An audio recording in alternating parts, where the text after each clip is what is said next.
first chapter on the elimination of metaphysics, you begin to see that the kind of metaphysics he's eliminating is the F.H. Bradley kind, where Bradley, the Hegelian, distinguished between reality and its varying degrees of appearance.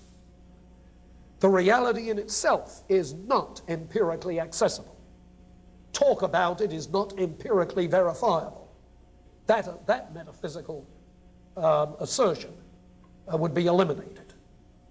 But the various appearances, they are, of course, empirically accessible. And so there's no problem in talking about appearances. But the metaphysic that is eliminated is the one which makes a distinction between the thing in itself and the thing for me, the underlying reality and the world of appearances. Okay?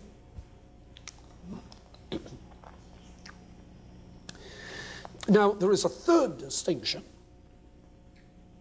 which he makes in the first chapter, page 37, a distinction between strong and weak verification. Strong and weak verification. Strong verification would be conclusive. It would provide you with certainty.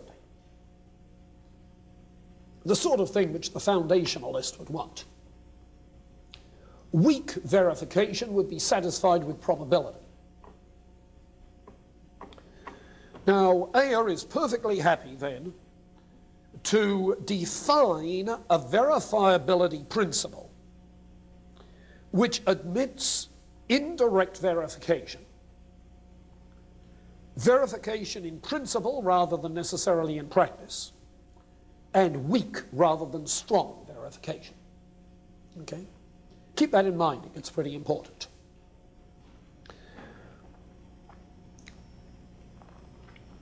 Now, let me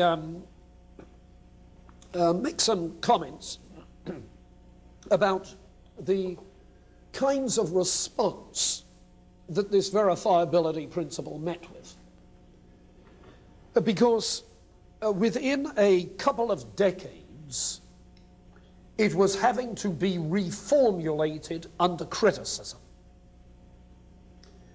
Indeed, some of these distinctions which Ayer introduces were distinctions introduced in response to criticism. Criticism of too narrow an empirical criterion. And eventually it was the criticism of this verifiability principle which led to the demise of logical positivism. Now, one of the first criticisms was that empirical generalizations are not verifiable even in principle. Empirical generalizations are not verifiable even in principle. Now, that is to say, with the generalization, there are always more possible cases that are inaccessible.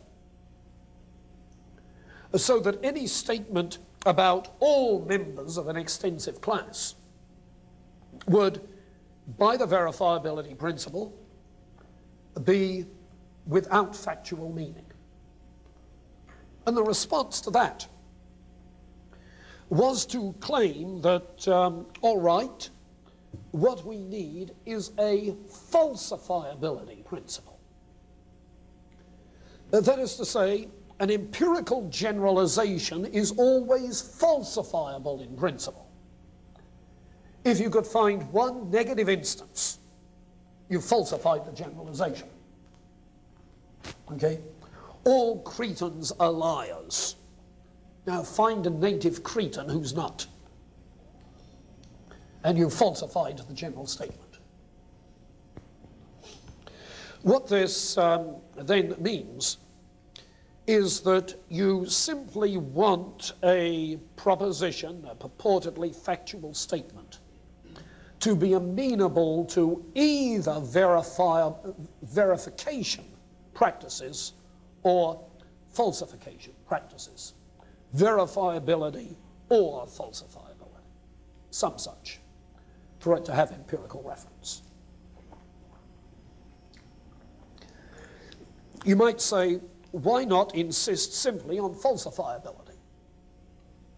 Well, you see, the thing is that while an empirical generalization is not verifiable, but is falsifiable, a singular assertion about a particular case is verifiable, but it's not always falsifiable.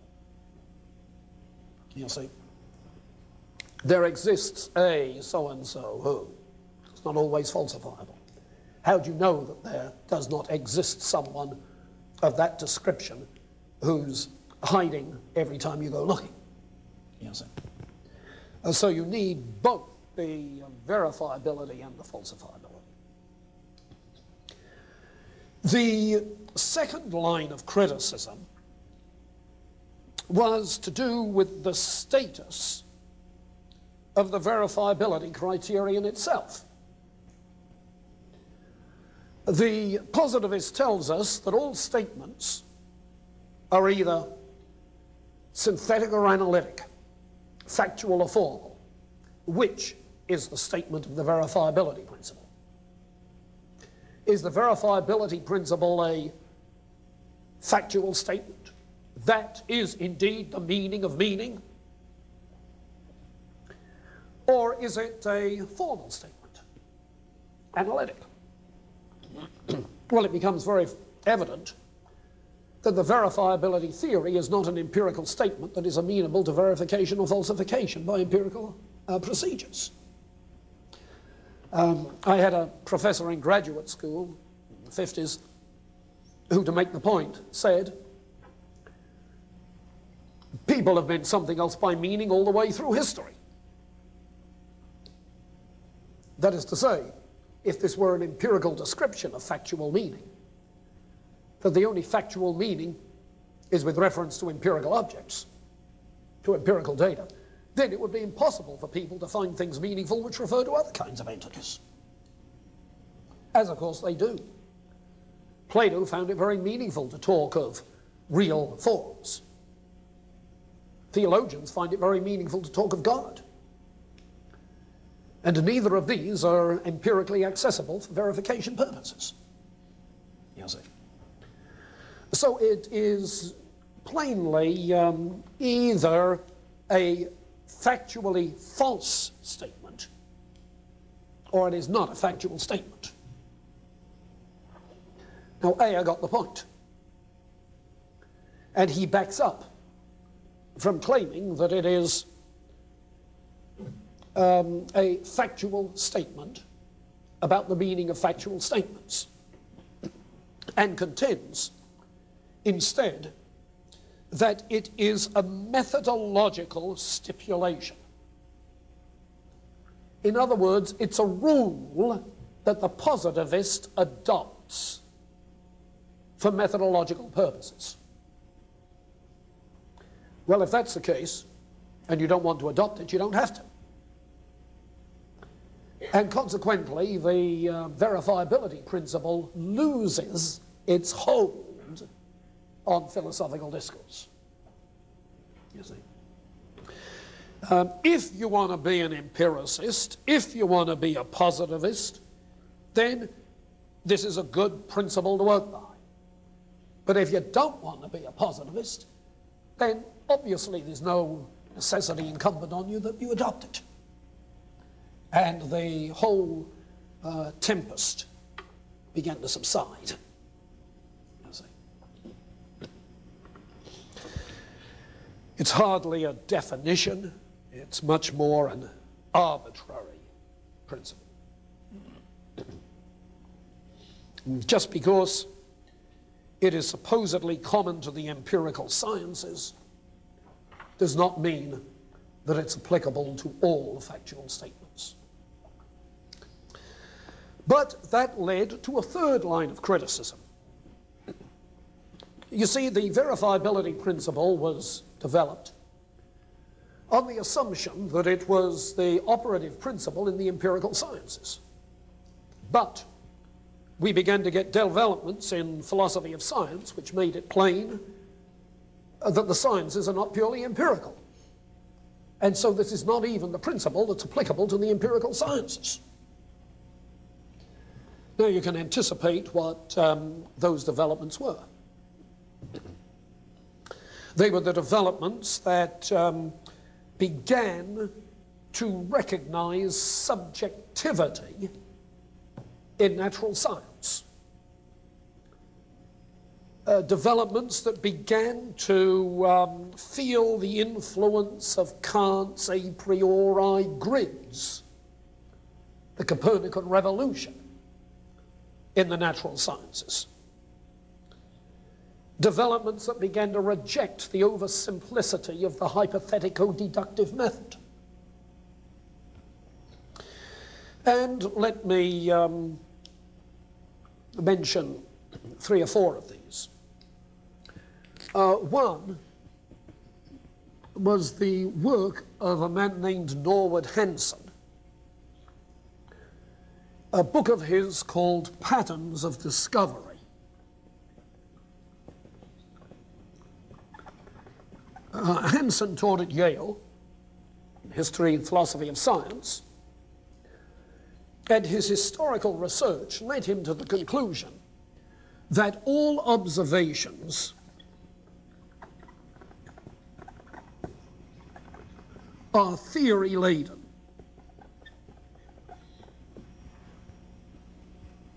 And you don't have to have a very sophisticated appreciation of scientific method in order to see that.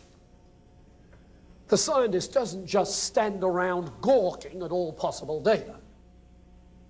The scientist comes with a working hypothesis so that his relevant data, their relevance is defined by the working hypothesis, which in turn is suggested by a theory.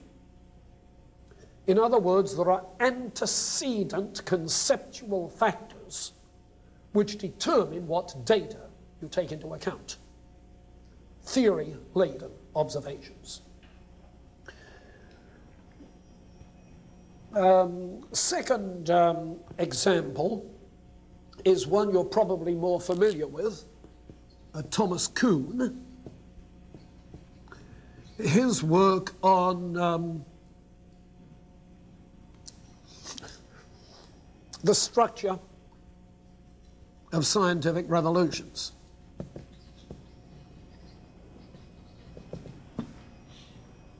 Published in the 1950s,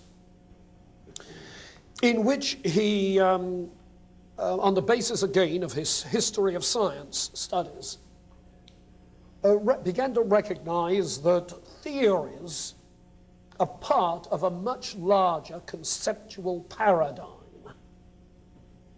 and that scientific revolutions occur when there are paradigm shifts, changes of the Ptolemaic cosmology to a Copernican cosmology. Was a paradigm shift. Now his point is that you may get periods of progressive increase of scientific knowledge cumulatively within paradigms.